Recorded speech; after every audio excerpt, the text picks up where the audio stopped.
Well, as we all know, the weather plays a little bit of a role in all of this as well. And it does look like we have a beautiful summery weekend ahead. Matter of fact, tomorrow morning we are going to be starting with sunshine, maybe a little patchy fog around, temperatures in the 60s, calm wind out there. So if you want to get up early, get a run in, maybe take the dog for a walk, you will have no problems. We are mostly clear right now. By the way, if you look at the moon, if you got a chance to see it a little earlier, I think it's toward the horizon now, but just above it is Saturn, and off to the bottom left of it, so to speak, is Jupiter. So we have two planets riding through the sky, at least two for now.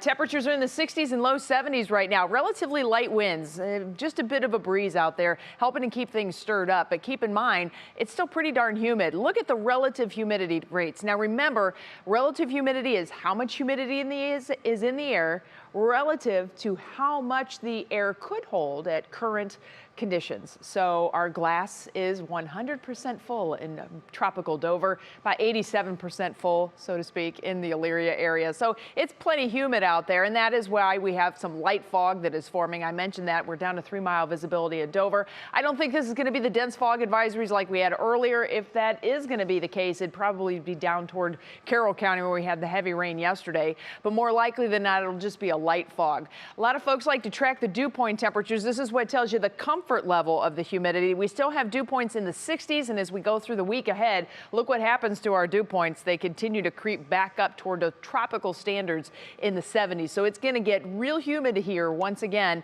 as we head through the week to come. Tomorrow, still on the humid side, but I really think it will be tolerable, especially if you're in the shade or if you're inside in the air conditioning. There's always that. National Designer hour-by-hour forecast, 86 the anticipated high in the CLE for the afternoon tomorrow. Sunny skies will be around. We will have a nice light lake breeze, so lakeshore areas will be a little bit cooler.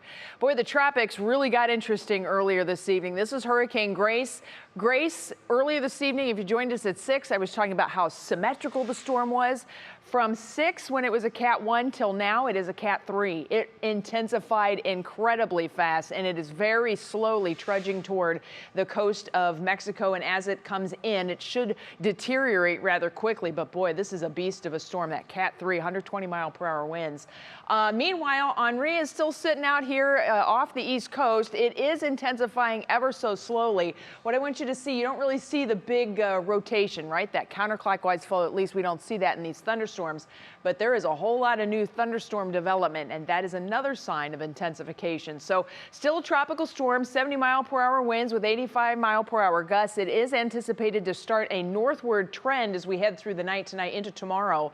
And now the track has shifted just a little bit farther west. It's getting awful close to New York City. But as of right now, New York City is under a tropical storm warning. Long Island is under a hurricane warning, and Connecticut is under a hurricane warning, as this will be a Cat 1 storm most likely as it makes landfall somewhere along Long Island in the New York City metro area. So again, that'd be Sunday into Monday. If you have travel plans through or to New York, be advised, you could have some big problems. Here's your Union Home Mortgage forecast. Once the heat's here, boy, it's sticking around, everybody. Upper 80s for the stretch here as we go into next week. With the humidity increasing and these hot temperatures, we will throw in scattered rain and thunderstorm chances just about every day as we head to the end of next week, although we will finally start to cool off next weekend. Russ? All right, Betsy, thank you.